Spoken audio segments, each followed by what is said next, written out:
Bismillahirrahmanirrahim. Assalamualaikum warahmatullahi wabarakatuh. Bismillah, innal hamdalillah nahmaduhu wa nasta'inuhu wa nastaghfiruh wa na'udzu billahi min shururi anfusina wa sayyiati a'malina. May yahdihillahu fala mudilla lahu wa may yudlil fala hadiya lahu. Asyhadu an la ilaha illallah wa asyhadu anna Muhammadan 'abduhu wa rasuluh. Allahumma shalli wa sallim ala sayyidina Muhammadin wa ala alihi wa sahbihi ajma'in. Rabbi ishrah li sadri wa yassir li amri wa hlul 'uqdatam min lisani yafqahu qawli. Bapak Ibu hadirin jamaah salat maghrib dan kajian ba'da maghrib yang dimuliakan Allah Subhanahu wa taala. Pertama dan yang paling utama tentu kita berterima kasih, bersyukur kepada Allah Subhanahu wa taala. Saat ini kita ditakdir oleh Allah bisa ruku dan sujud serta dilanjutkan dengan kajian. Ini semata-mata karena hidayah, taufik dan nikmat dari Allah Subhanahu wa taala. Oleh karenanya sekali lagi kita syukuri bi qaulina alhamdulillahirabbil alamin. Kedua kalinya shalawat dan salam kita haturkan kehadiran baginda Nabi besar Muhammad sallallahu alaihi wasallam yang uswah hasanah, contoh teladannya kita tiru, dan insyaallah kita akan menjadi orang mulia, bukan hanya menurut pandangan manusia, tetapi lebih dari itu adalah menurut pandangan kacamata Allah Subhanahu wa taala. Bapak Ibu hadirin jemaah yang dimuliakan Allah, kita lanjutkan kajian kitab Al-Barzanji. Ini sudah sampai bab yang ke-14.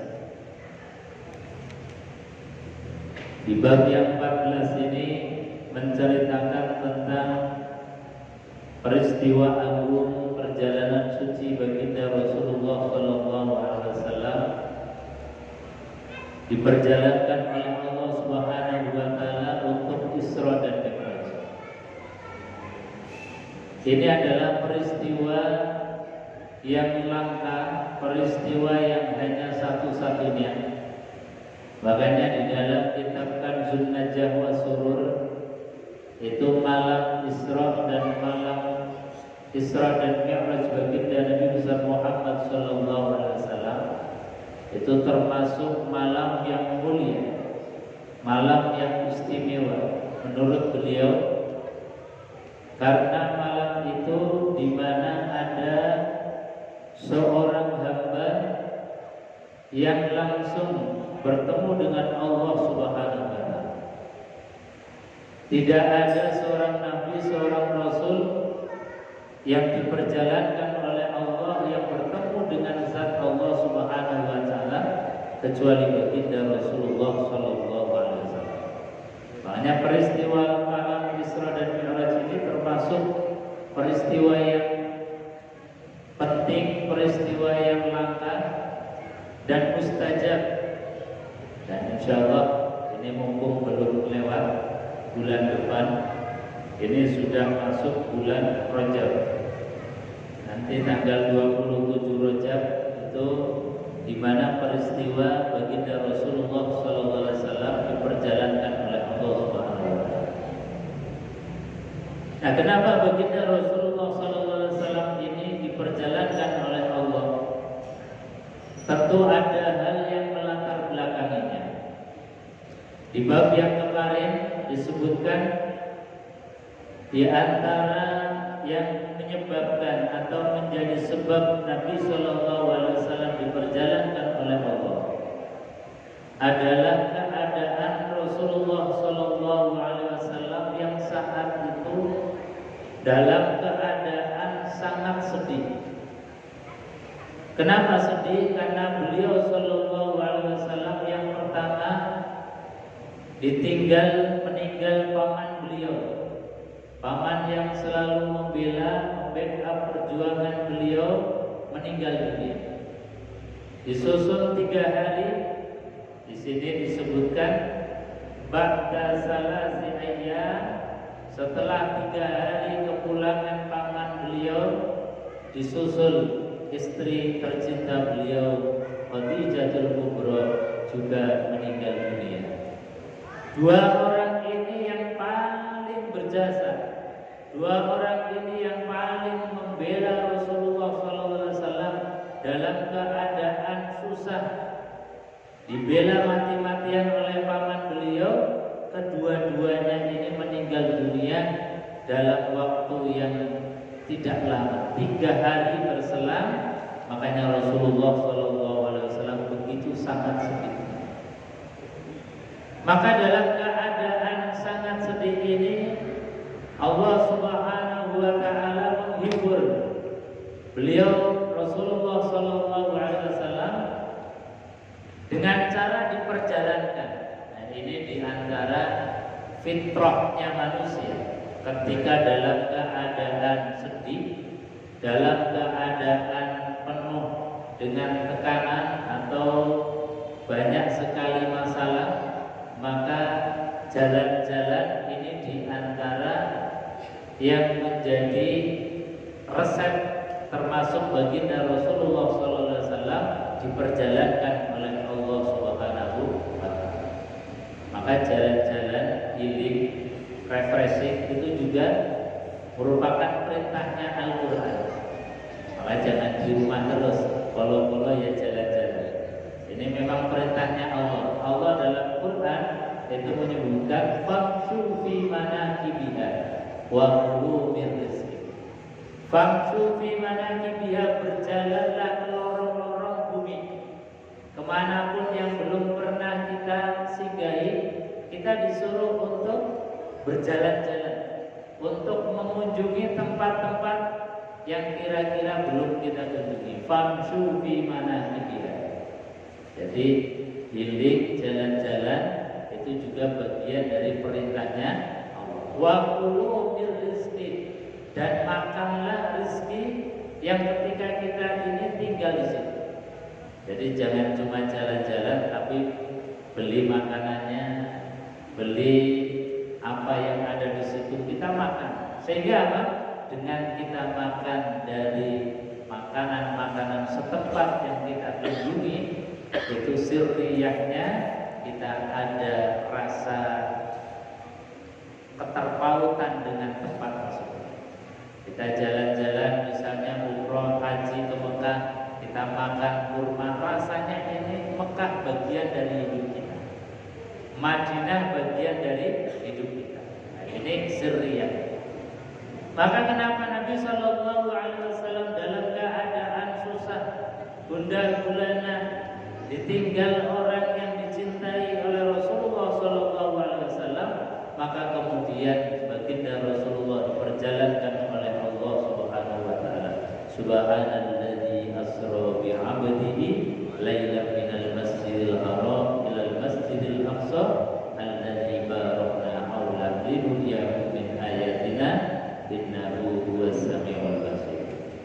Bapak Ibu hadirin jemaah yang dimuliakan Allah Subhanahu wa Ta'ala. Maka di bab yang ke-14 ini Al-Barzanji menjelaskan summa usriya bi ruhihi wa jasadihi yaqudatan minal masjidil haram ilal masjidil aqsa wa rihabihil qudsiyah. Beliau mengatakan summa usriya, kemudian Nabi diperjalankan, diisrakan biruhihi wa jasadihi, dengan ruh dan jasadnya. Nah, ini yang penting. Jadi kata kuncinya Isra Mi'rajnya baginda Rasulullah adalah biruhihi wa jasadihi. Kenapa penting dijelaskan biruhihi wa jasadihi? Karena kalau Isra dan Mi'raj itu hanya biruhihi, dengan ruhnya beliau, wala jasadihi, dan tanpa jasadnya beliau, ini sepertinya bukan peristiwa yang spektakuler, bukan peristiwa yang menjadi mukjizat, Karena apa? Karena siapa saja bisa. Orang kemudian bermimpi misalnya pergi umrah, orang bermimpi misalnya pergi ke Mekah, Madinah, atau pergi kemana, bisa saja dalam waktu sekejap sudah bisa healing, jalan-jalan ke Mekah, jalan-jalan ke Madinah, atau jalan-jalan kemana saja. Makanya perlu dijelaskan ada dua kata kunci di dalam peristiwa Isra Mi'raj ini. Disebutkan oleh Imam Al-Barzanji, usriya bi ruhihi wa jasadihi. Diisrokannya Kanjeng Nabi itu dengan ruh dan jasadnya.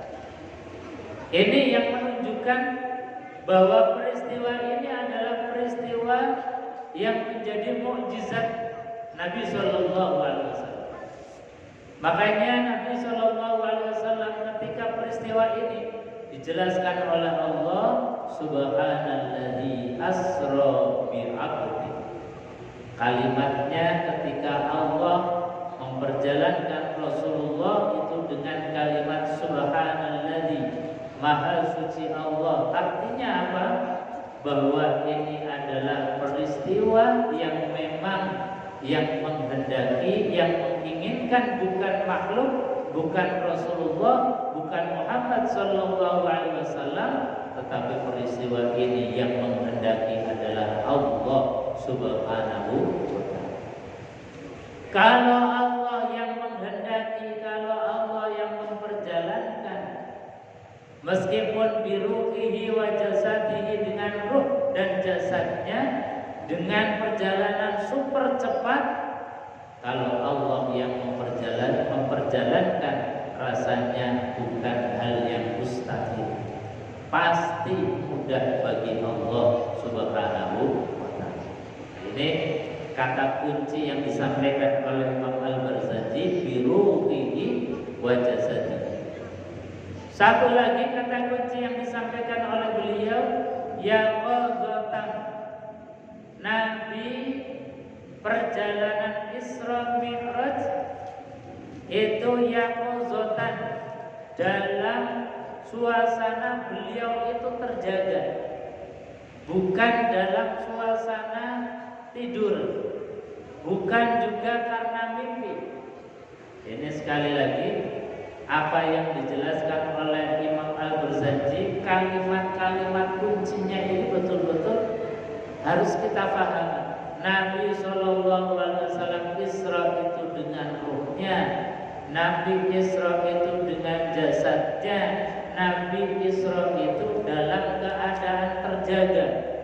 Itu namanya yaqadzatan, bukan dalam keadaan tertidur. Karena apa? Kalau perjalanan dalam keadaan tertidur atau ditidurkan atau dalam keadaan tidak sadar, itu mungkin siapa saja bisa melakukan. Makanya ini adalah satu pembelaan bil ilmi, pembelaan kesejarahan yang disampaikan dengan ilmu yang jelas di dalam kitab Al-Barzanji. Makanya kitab ini meskipun sudah dikarang ratusan tahun masih dibaca. Karena apa? Karena ilmu yang disampaikan oleh beliau mengenalkan Rasulullah Shallallahu Alaihi Wasallam itu dengan ilmu. Beda dengan maulid-maulid Nabi yang lain. Misalnya ada Sibtu Duror. Sibtu Duror itu lebih pendekatannya kepada zauq, menanamkan rasa mahabbah, rasa cinta. Makanya syair-syair bagaimana supaya kita timbul mahabbah, cinta kepada Rasulullah, itu di kitab Sibtu Duror itu luar biasa. Di dalam maulid-maulid yang lain juga sama.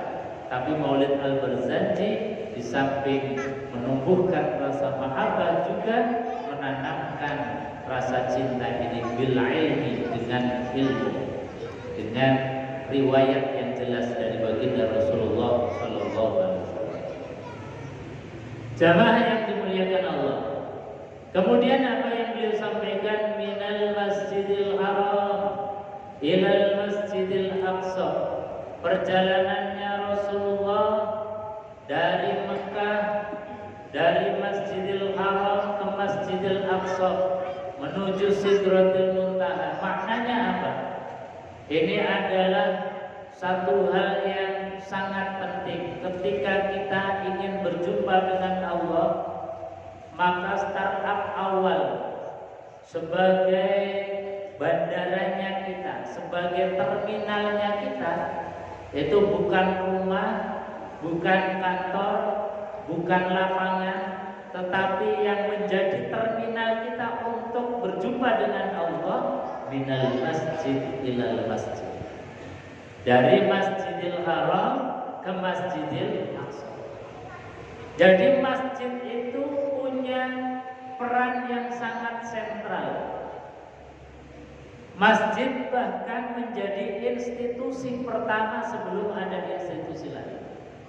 Sebelum ada institusi ekonomi yang namanya pasar, sebelum ada institusi keamanan, kalau di negara kita TNI Polri, sebelum ada institusi pemerintahan dari tingkat yang paling rendah sampai dengan tingkat kepresidenan, sebelum ada itu semua, Allah sudah menciptakan satu institusi yang fungsi dan peranannya itu sudah lengkap.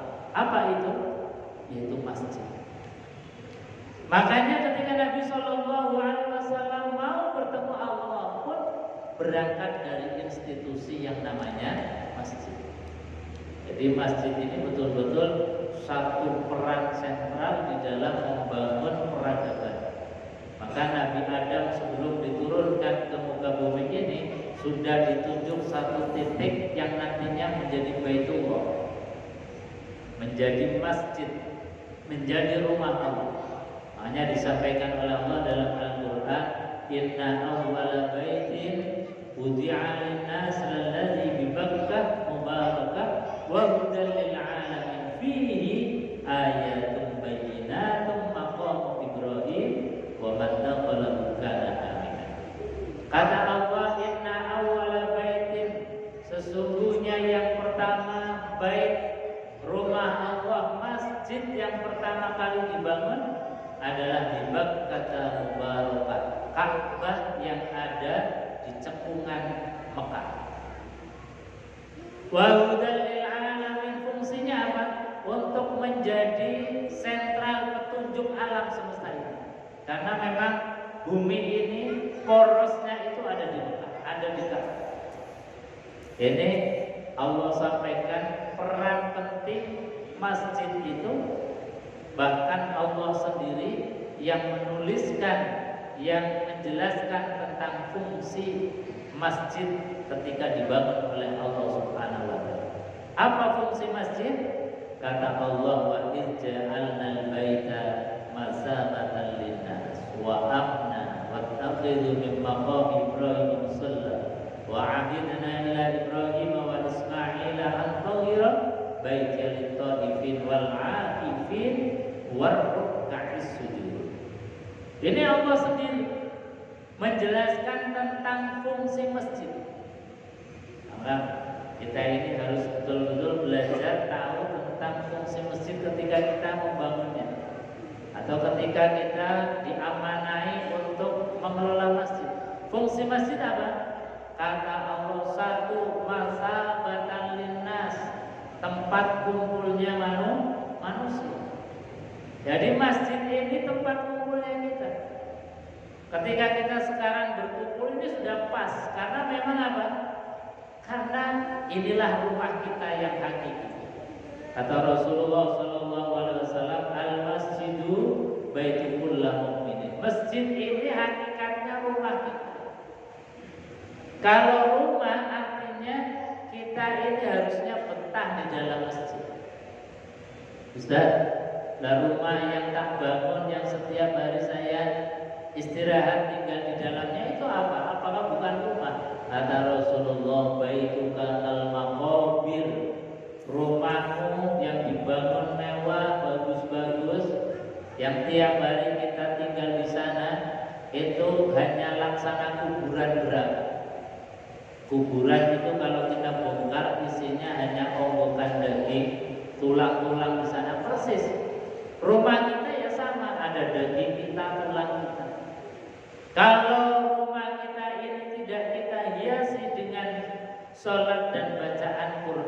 itu dilihat dari atas dari langit, gelap gulita, tidak kelihatan apa-apa.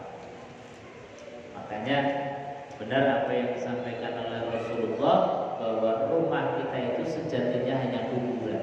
Kalau pengen menjadi terang benderang, nawiru buyutakum bis-shalah wa qira'atil Qur'an.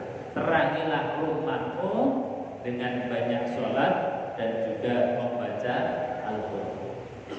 Nah, sedangkan masjid ini adalah rumah hakiki kita, yang nanti ketika kita berada di padang mahsyar, ketika di Sirat, itu masjid yang pernah kita tinggal di dalamnya, rukuk sujud akan memanggil-manggil kita, ya fulan, ya fulan.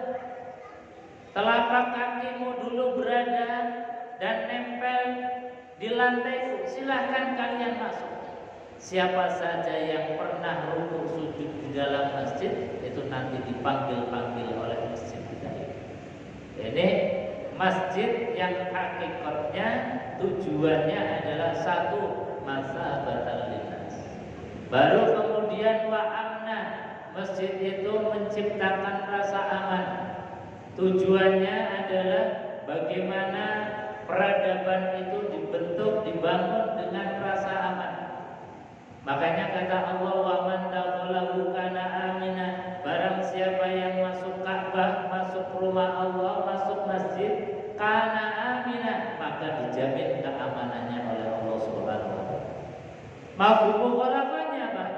Kalau orang masjid saja yang enggak pernah injak, enggak pernah rukuk sujud di dalamnya, bagaimana mungkin dia aman dari siksa api? Maka ayo kembali kepada rumah hakiki kita, yaitu masjid, rumah Allah. Wattakhidhu min maqam Ibrahim musalla.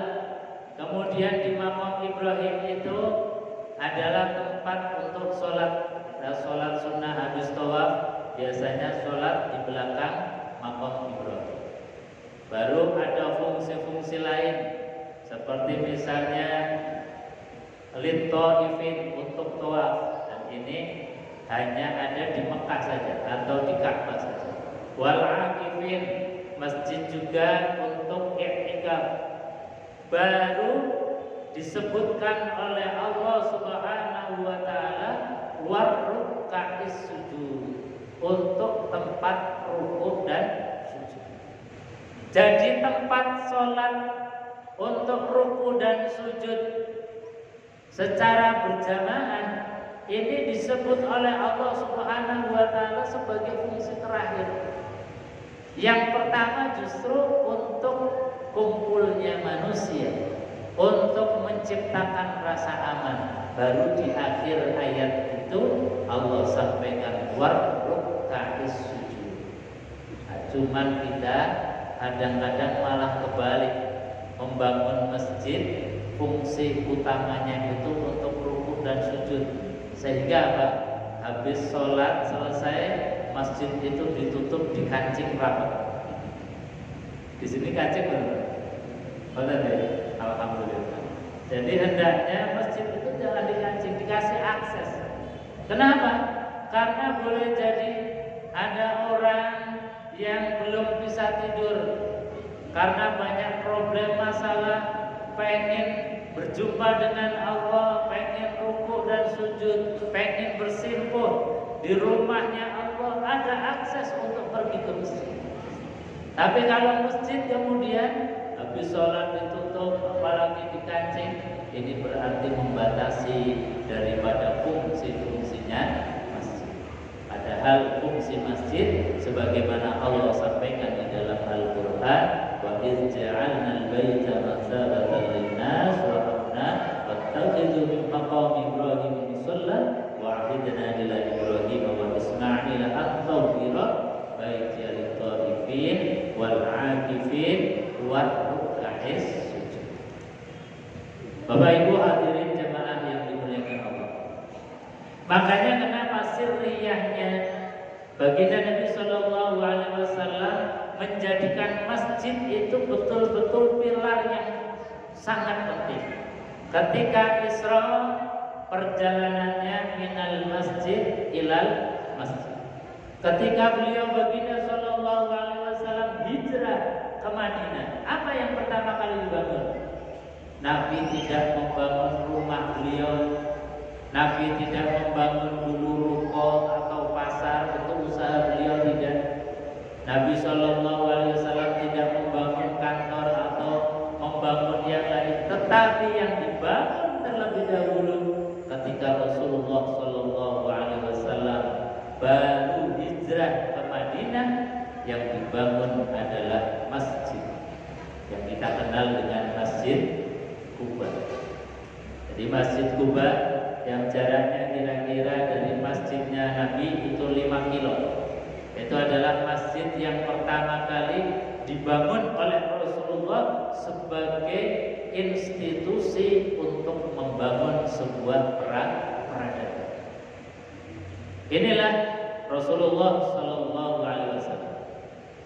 Jadi kembali bahwa usriya biruhihi wa jasadihi yaqudatan, Nabi diisrokan dengan ruh, dengan jasadnya, dengan keadaan terjaga, bukan ketika tidur. Ini menunjukkan bahwa peristiwa ini betul-betul spektakuler. Kenapa? Karena kalau peristiwa ini peristiwa biasa, tidak mungkin badan wadak Rasulullah, jasad kasar Rasulullah yang hanya daging dan tulang mampu untuk melakukan perjalanan yang super cepat. Pasti akan brodol. Kita kalau melihat film ada meteor yang jatuh dari langit. Meteor itu kan satu materi yang sangat keras. Itu aja jatuh dari langit yang asalnya besar sampai ke atmosfer bumi itu sudah hancur lebur. Saking kerasnya benturan gesekan antara udara dan semuanya itu akan menjadikan materi-materi yang melewati atmosfer bumi itu akan hancur. Ini menunjukkan bahwa peristiwa Isra dan Mi'raj memang bukan peristiwa biasa, tapi peristiwa yang menghendaki Allah Subhanahu wa taala. Maka dalam bahasanya Quran, subhanalladzi asra, maha suci Allah yang telah memperjalankan bi'abdihi hambanya. Kalau dalam Quran ini ada kata kunci bi'abdihi. Artinya apa? Kalau kita ingin berjumpa dengan Allah Subhanahu wa taala, jangan bawa status sosial kita, jangan bawa status kehebatan kita, terkenalnya kita, jabatan kita, harta kita, tapi bawalah status abdun menuju Allah Subhanahu wa taala. Apa maknanya abdun? Abdun itu adalah kaula, hamba yang memang tidak punya daya apa-apa di hadapan Rabbnya. Makanya kalimat pertama ketika kita sholat itu adalah kalimat yang menanamkan dan melatih diri kita ini menjadi abdun. Ketika kita menghadap ke arah kiblat, tangan diangkat, apa kalimat yang kita ucapkan? Adalah kalimat takbir lafaz Allahu Akbar. Itu sebetulnya kalimat yang luar biasa dahsyat. Itu juga kalimat menjadi obat kita. Obat dari apa? Dari penyakit-penyakit hati. Seringkali kita hadir di hadapan Allah dengan merasa kekayaan kita, dengan merasa ilmunya kita, dengan merasa terhormatnya kita. Maka sifat dan sikap ini, penyakit-penyakit hati ini harus dihancurkan dengan satu kalimat yang namanya kalimat takbir Allahu Akbar. Jadi kalimat Allahu Akbar itu kalimat yang sangat dahsyat. Makanya para sahabat, kalau kita baca sejarah, itu banyak sahabat yang ketika memulai sholat dengan mengucapkan takbir itu sudah langsung semaput. Karena apa? Karena saking luar biasanya, ya Allah, hamba yang banyak dosa, hamba yang banyak maksiat, hamba yang senantiasa kotor, kok masih diperkenankan untuk berjumpa denganmu ya Allah. Rasa haru ini menjadikan gak kuat akhirnya semua dengan mengucapkan kalimat takbir Allahu. Cuma kita kadang-kadang karena memang gak tahu, ini barokahnya orang gak tahu itu jadi santai aja. Barokahnya orang gak tahu itu kemudian takbir itu ya sudah nikmat saja rasanya. Padahal kalau kita tahu rasanya luar biasa ya Allah. Engkau yang akbar, maha agung, kok didatangi makhluk yang tidak punya arti apa-apa, makhluk yang penuh dengan dosa, makhluk yang penuh dengan maksiat, hadir di hadapanmu masih kau terima ya Allah. Maka perasaan seperti ini menjadikan kita ini nikmat di dalam ibadah. Allah betul-betul punya sifat Rahman Rahim.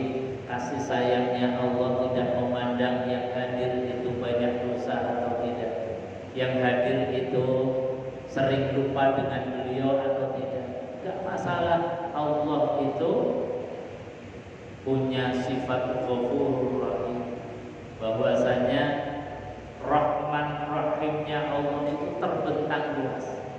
Maka tidak boleh kemudian kita suudzon kepada Allah, apalagi sampai berburuk sangka, sampai merasa bahwa Allah tidak menerima lagi kita. Jadi jangan sampai. Makanya Allah sampaikan wala tayasu mir rauhillah. Jangan pernah berputus asa terhadap rahmatnya Allah, meskipun kita punya dosa sebanyak buih di lautan, meskipun kita punya dosa sebanyak pasir yang ada di pantai. Ketika kita hadir penuh dengan taubat dan nasuha, maka insya Allah Allah akan memberikan dan menerima taubat kita. Amin Allahumma. Bapak Ibu hadirin jemaah yang dimuliakan Allah Subhanahu wa taala.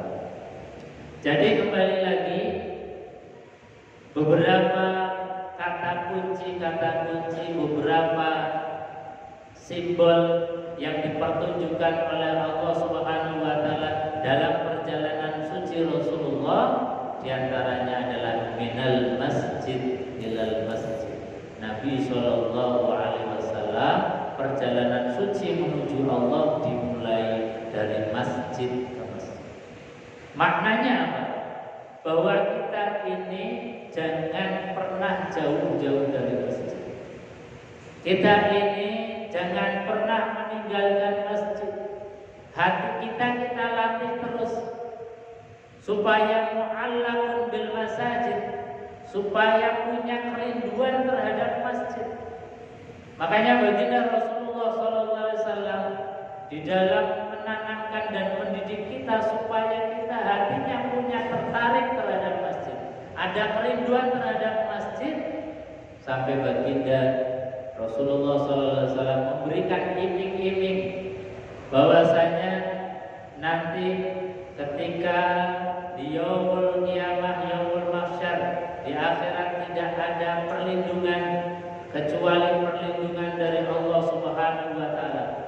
Ada 7 golongan kata Rasulullah yang akan mendapatkan satu naungan garansi, asuransi dari Allah, yang ketika saat itu tidak ada pertolongan, tidak ada garansi, tidak ada asuransi.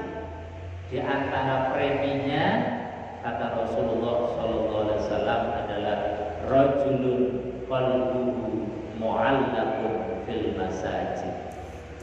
Seorang yang hatinya punya kerinduan terhadap masjid. Ini premi. Kalau kita pengen mendapatkan pertolongan, naungan, asuransi di akhirat, kita harus tanamkan hati kita punya rasa terpaut dengan masjid. Satu hari nggak ke masjid rasanya ada yang kurang. Ini sudah bagus. Berarti kita sudah membeli premi asuransi akhirat. Kalau kita satu hari nggak ke masjid, rasanya gelo, rasanya ada yang kurang, rindu kepada masjid, ini premi mendapatkan asuransi perlindungan akhirat. Tapi kalau orang nggak ke masjid, guyu santai, rasanya nggak ada dosa, rasanya nggak bersalah, ini bahaya. Orang-orang semacam ini sudah dibiarkan oleh Allah Subhanahu wa Ta'ala, tidak dapat perlindungan, sudah dibiarkan. Mereka-mereka yang merasa sudah hebat, mereka-mereka yang hatinya tidak ada kerinduan sama sekali dengan masjid, itu orang tidak diperhatikan oleh Allah Subhanahu wa Ta'ala. Maka sekali lagi, di antara 7 golongan yang akan mendapatkan perlindungan, 1, rajulun qalbuhu mu'allaqun bil masajid, seorang yang hatinya punya kerinduan terhadap masjid, sehingga ketika kita tidak ke masjid, ya Allah, kok rasanya awak kok lorong aku, hati jadi nggak tenang, kemudian pikiran jadi merasa was-was, khawatir, takut. Kenapa? Karena jangan-jangan Allah tidak memperhatikan kita. Tapi kalau orang ini senantiasa rajin ke masjid, meskipun tertatih-tatih, meskipun telat-telat, tapi hatinya punya keterkaitan, rasanya rindu terhadap masjid, berbahagia. Orang yang hatinya sudah ditanamkan rasa cinta, rasa mahabbah, rasa rindu terhadap masjid, insya Allah nanti akan mendapatkan perlindungan di akhirat. Amin Allahumma amin. Bapak Ibu hadirin jemaah yang dimuliakan Allah Subhanahu wa Ta'ala. Wa urija bihi ila samawati far'a Adam fil ula wa qad jallalul wa qaru ala. Kemudian setelah perjalanan darat dari Masjidil Haram ke Masjidil Aqsa, Nabi kemudian dimi'rajkan, diperjalankan menuju langit. Perjalanan suci menuju langit, Fara'a Adam. Kemudian yang dijumpai pertama kali adalah Nabiullah Adam alaihissalatu wassalam.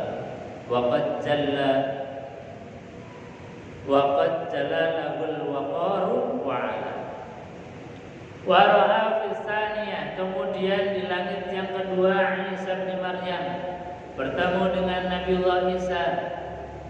Wabnu khalatihi Yahya.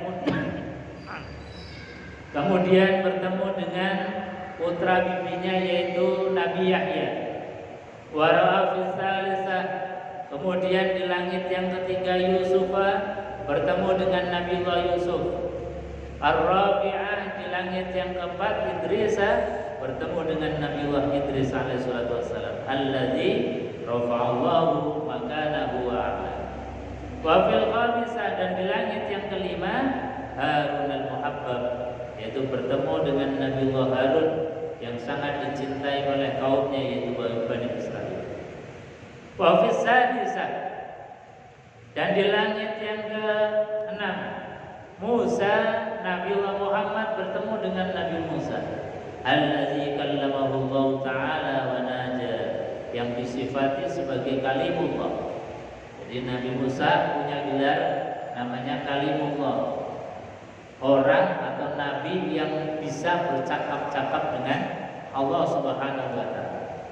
Wa fis sabi'ah, dan di langit yang ketujuh Ibrahim, bertemu dengan Nabiullah Ibrahim. Allazi ja'a rabbahu bisalamatil qalbi wat tawiyah.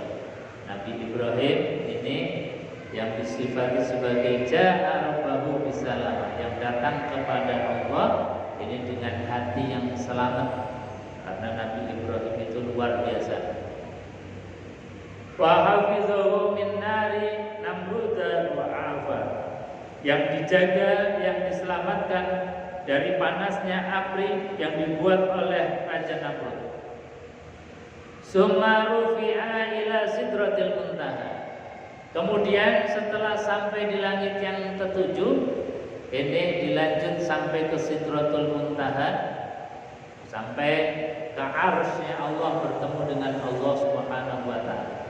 Jadi perjalanan agung, perjalanan mulianya Rasulullah ini adalah perjalanan yang spektakuler, hanya satu-satunya makhluk, bukan hanya satu-satunya manusia, tapi satu-satunya makhluk. Kenapa?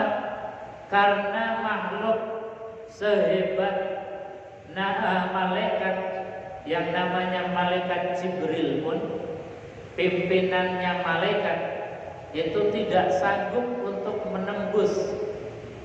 Makanya ketika Jibril menemani Rasulullah Shallallahu Alaihi Wasallam itu hanya sampai ke Sidratul Muntaha saja.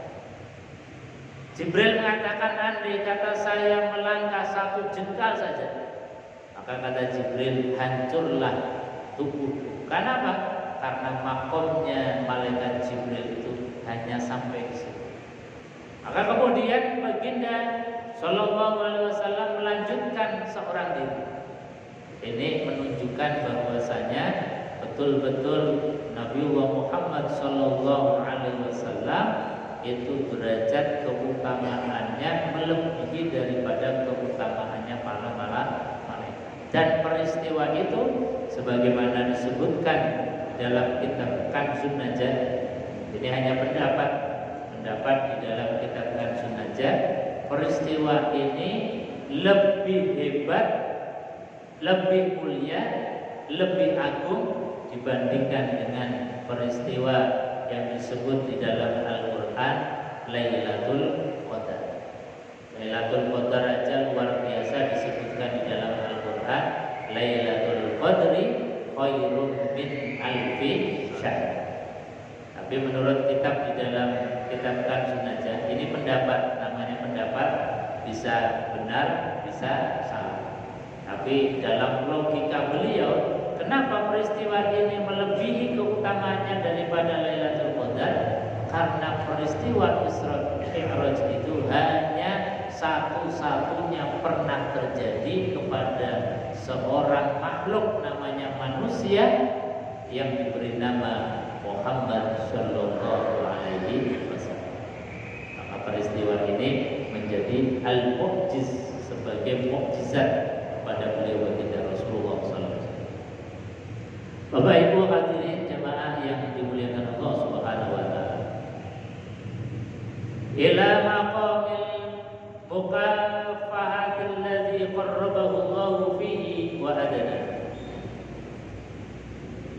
Maka Nabi Sallallahu Alaihi Wasallam sampai maqamil mukafahah, makom yang sudah tidak ada penutup sama sekali dengan Allah, tidak ada jaraknya, tidak ada sekatnya lagi. Itu namanya maqamil mukafahah, makom keterbukaan. Sudah tidak ada tirainya, sudah tidak ada batasnya antara Nabi Muhammad dengan Allah Subhanahu wa taala. Allazi qarrabahu Allahu fihi wa adana, yang antara Allah dan beliau sangat-sangat dekat. Wa amatalahu hujubul anwaril jalaliyah, dan dihilangkan hijab penutup dari nur cahayanya Allah Subhanahu wa taala. Jadi betul-betul dengan mata kepala Rasulullah sallallahu alaihi wasallam. Di sini disebutkan wa arahu bi ainai ra'si, melihat dengan mata kepala sendiri. Jadi bukan dengan mata batin atau dengan ilmu, tetapi dengan bi ainai ra'si, dengan mata kepala telanjang. Nabi Musa alaihissalam ketika minta dipertemukan dengan Allah di Bukit Tursina, itu hanya diperlihatkan nur cahayanya Allah saja. Nabi Musa gak kuat sampai semaput.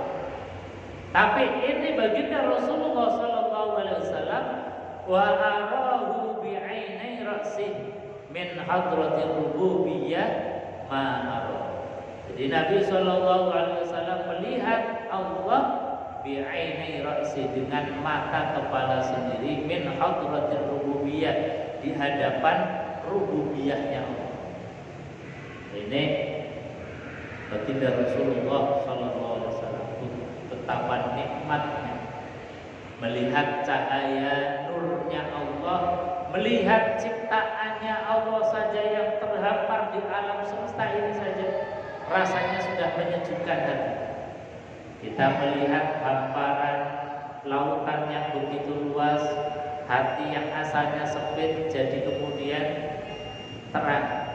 Ketika kita jalan-jalan ke bukit, ke gunung, melihat indah dan hijaunya pemandangan, rasanya tenteram. Ini baru melihat makhluk. Apalagi ketika baginda Rasulullah SAW melihat kesatiannya Allah, maka gundah gulana kesedihan Rasulullah SAW di tahun Amul Husain ini akhirnya lenyap hilang, tidak ada bekasnya sama sekali. Dengan dihibur, didatangkan dan melihat langsung Allah Subhanahu wa Ta'ala.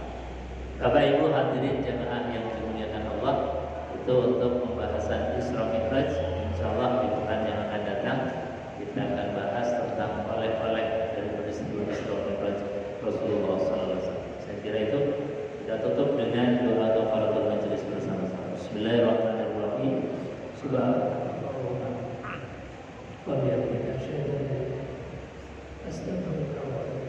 Assalamualaikum warahmatullahi wabarakatuh.